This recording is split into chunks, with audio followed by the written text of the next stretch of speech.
ከዚህ ቀደም የተደረጉ የፖለቲካ ትግሎች በተለይ ከበርሊን ግንብ ከመፍረሱ በፊት የተደረጉ የፖለቲካ ጥርሱ የሚመጣለት ከቤተ መንግስት ይላል። እንደው አሰብኩና ይሰው እሱም አንድ የሚጎለው ትልቅ ነገር አለ። እኔስ አብይ ላከልኝ ጥርስ አንድ አካል ሞላልኝ። እሱ ደግሞ አንድ የጎደለው አካል ስላለ ምናልባት ወይዘሮ ሞንጀሪኖ ገዝታ ብትልክለት እኔ እኛንም እንዲሁ ከማማትና ከመስደብ ያቆማል ብዬ እገምታለሁ። በዙ ያው ማመልከቻ እያስገባሁለት ነው። የትግራይ ጋዜጠኛ ብዙ ስለሆኑ ድንገት እንትን እንዳይል ንጹሃኖችም እንትን እንዳይሉ ማለት ነው። ወዲ ጸጋይ ቴድሮስ ጸጋይ ይባላል። አንዳንዴ ስትጠሩ ጸጋይ ትላላ። ጸጋይ ካል አማራ አረከው ትግሬው ጸጋይ ነው የሚባለው። ወዲ ቴድሮስ ጸጋይ ነው። እንደው ምናልባት ብትልክለት ለእኔ ዶክተር አብይ ጥርስ እንደላኩልኝ እንደ እናርፍ ይሆናል የሚል ነገር አለኝ። ምክንያቱም ደጋግሞ ስለሚያነሳው ነው። የተቆጨ ይመስለኛል። እኔ ተሞልቶልኛል፣ ጥርስ ተልኮልኛል። እሱም የሚፈልገው ነገር አለ ብዬ ስለማም ቢላክለት ጥሩ ነው እልሃለሁ።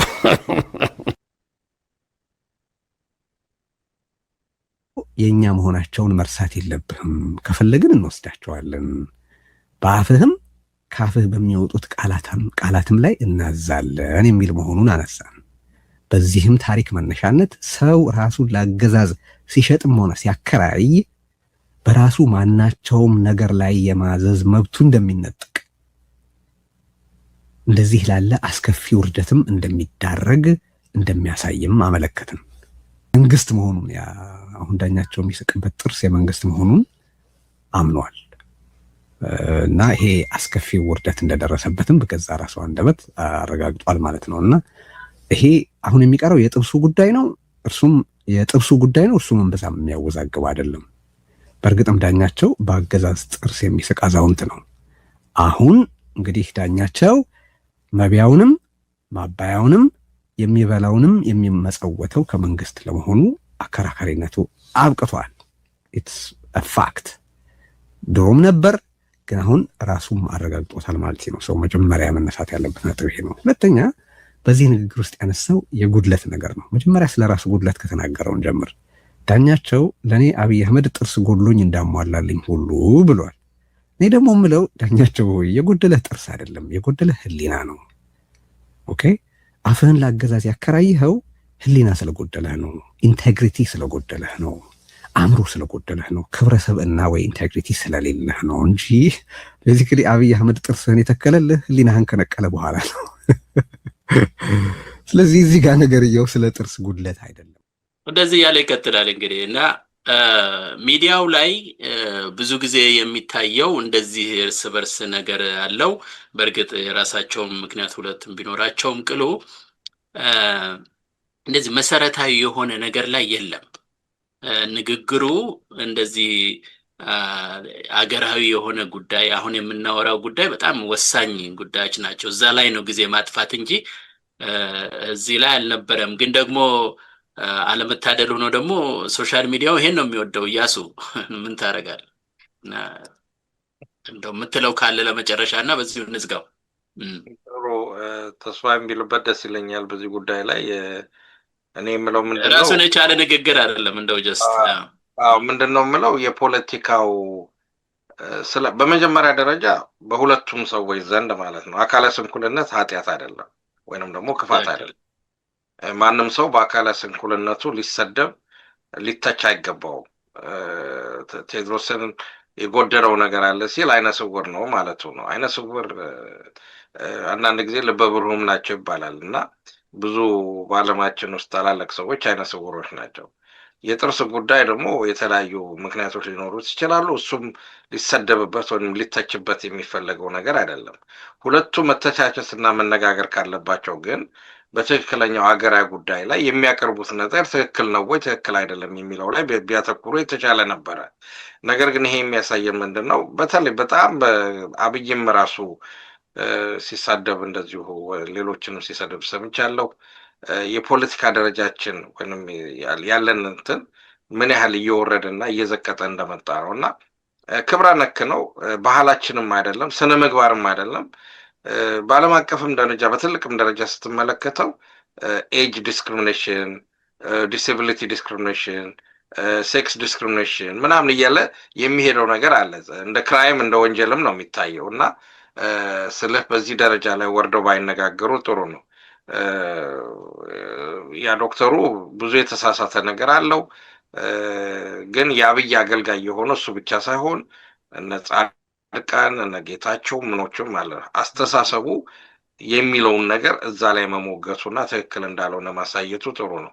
ያኛውም ደግሞ እንደ ዶክተርነቱ እንደ ፊሎሶፊ አስተማሪነቱ ወርዶ ይሄኛውን መናገሩ እኔ እንጃ ፍልስፍናው ይፈቅዳል ወይ ሌላ ጥያቄ ውስጥ የሚያወያይ ነውና ለኔ ትንሽ ኦድ ሆኖ አግኝቼዋለሁ እና ትንሽ ወርዶብኛል በሁሉ ነገሩ። ያ ትክክል ነው። አይ በቃ እንደው እንትን ለማሳየት ነው እንግዲህ ሌላ የቀረ በዚህ በንግግራችን ላይ እንግዲህ ያስተሳሰብ ግልጽነት ላይ ብቻ ነው እንግዲህ አተኩረን የጨረስነው ውይይታችንን።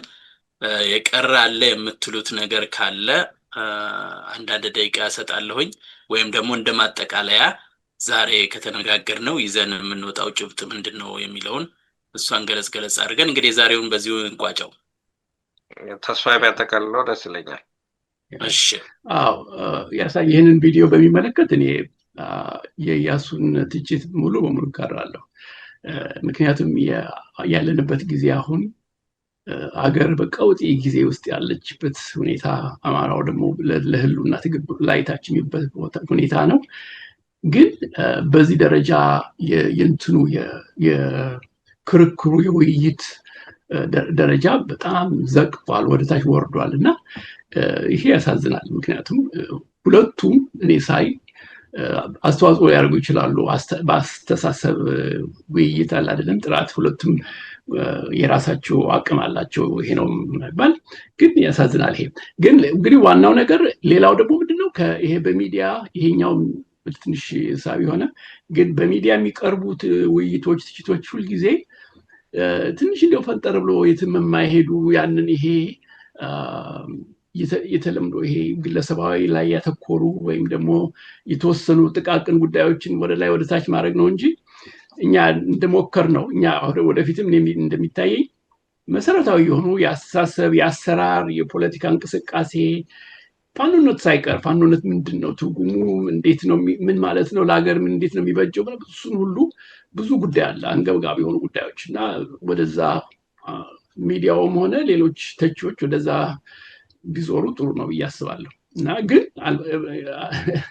ይሄ ያለ በፖለቲካ ውጊያ ለምሳሌ ፕሮፓጋንዳ እና ፖለቲካ ውጊያ ላይ በጣም እንደዚህ ቆንጆ ያልሆኑ ነገሮች ይታያሉ። አላለም የግለሰባዊ እንትን ላይ የሚያተኩሩ ያለ ነው። በትግል በአብዮቱም ዘመን ትዝ ይለኛል በጣም ወርደው እንትን ያለ አይደለ ሰውን ሲዘልፉ አለ አይደለም። ይሄ በቤተሰብ በአባት በእናት ብዙ ነገር አይተናል። እኔ ቦስተኖኛ ትዝ ይለኛል እንደዚህ አይነት አንድ ነገር ውይይት ላይ አቅርብኝ በቃ ይሄ አዳሪ ማሱን የማይከተል የማያምን ምናምን የሚል አለ አይደለ ብሎ እዚህ ገባ ምናምን አለ። አዎ እና ይሄ አለ ነውና ይሄን ያለ ያሳዝናል። ግን እኛ በዚህ መንፈስ በያዝነው መንፈስ ብንቀጥልና አስተዋጽኦ ብናደርግ እመርጣለሁ። እንደዚህ ነው። በጣም ጥሩ ነው። እንግዲህ ዛሬ ከተወያየንበት አንፃር ያው ዞሮ በዚህ በአንደኛው ጉዳይ ላይ ተነጋግረናል። እንደማጠቃለያ እንግዲህ ያነሳነው የአስተሳሰብ ግልጽነት ነው። የአማራ ማንነትንም አንስተናል። ስለ ሀገራዊ ጉዳይ ሁሉ አይተናል። ስለዚህ እንደው በአጠቃላይ ግን ምናልባት በአንድ መጠቅለያ ልንችለው ምንድነው የአስተሳሰብ ግልጽነትና የአማራነት ማንነት በትክክል መረዳት ትግሉን ስትራቴጂካዊ ግብ ለመለየትና የሞራል የበላይነት ለመያዝ ወሳኝ መሳሪያዎች ናቸው በሚለው ብንጠቀልለው ጥሩ ነው። ምክንያቱም ቅድም ያልናቸው ብዙ ጥራት የሚያስፈልጋቸው ነገሮች በግልጽ ነው መቀመጡ ትግሉን በጣም ያራምደዋል። ህዝቡም የሚከፍለውን መስዋዕትነት እውነት ለመናገር ቅዱስ መሆኑን ይረዳል። ከጎኑም ይሆናል። ጊዜም አይፈጅም። ይሄ ጥርጣሬ ሁሉ ይሄ ጭጋግ ብለን ዛሬ ያነሳነው ከዛ አንፃር ነው። ጭጋጉ ሁሉ ይገፈፍ ነበርና ከዛ አንጻር ነው የምናየው። እንግዲህ የነበረን ጊዜ ይሄን ሰለሞን ለመዝጊያ ያህል ጀስት አንዲት ነገር የአማራነትና የኢትዮጵያዊነት ግንኙነቶች ምንድናቸው እንዴት ናቸው ለሚለው ባጭር እንደው አንዲት አባባል ተናግሬ ልዝጋው። ምንድነው ይሄ? አይ ቲንክ ይመስለኛል በመንፈሳዊ አነጋገር ዘይቤ አለ ስለ አምላክ የአምላክ ገጽታዎች የፈጣሪ ገጽታዎች አንድም ሶስትም ናቸው። በዛ መንፈስ አማራነትና ኢትዮጵያዊነት አንድም ሁለትም ናቸው። በቃ በዛ ዘካለው በጣም ጥሩ አገላለጽ ነው ለመናገር። ልክ ነህ። በጣም ጥሩ ነው። በጣም ግሩም ነው። እንደውም ቃል ፈልግለት ሁለቱን ነው ያኛው በሃይማኖቱ አብ ወልድ መንፈስ ቅዱስ ነው። በዚህ በሁለቱ ደግሞ እሱን ቃል ፈልግለትና እውነት ለመናገር እሱን ይዘን አንድ ቀን ለብቻው እንነጋገራለን። ጥሩ እኔ በጣም ጥሩ ነው። በጣም ጥሩ ሁለት ናቸው። አንድም ሁለትም ናቸው። በጣም ጥሩ ነው። በጣም አመሰግናለሁ ለጊዜያችሁ ዶክተር ተስፋዬም አቶ ኢያሱም።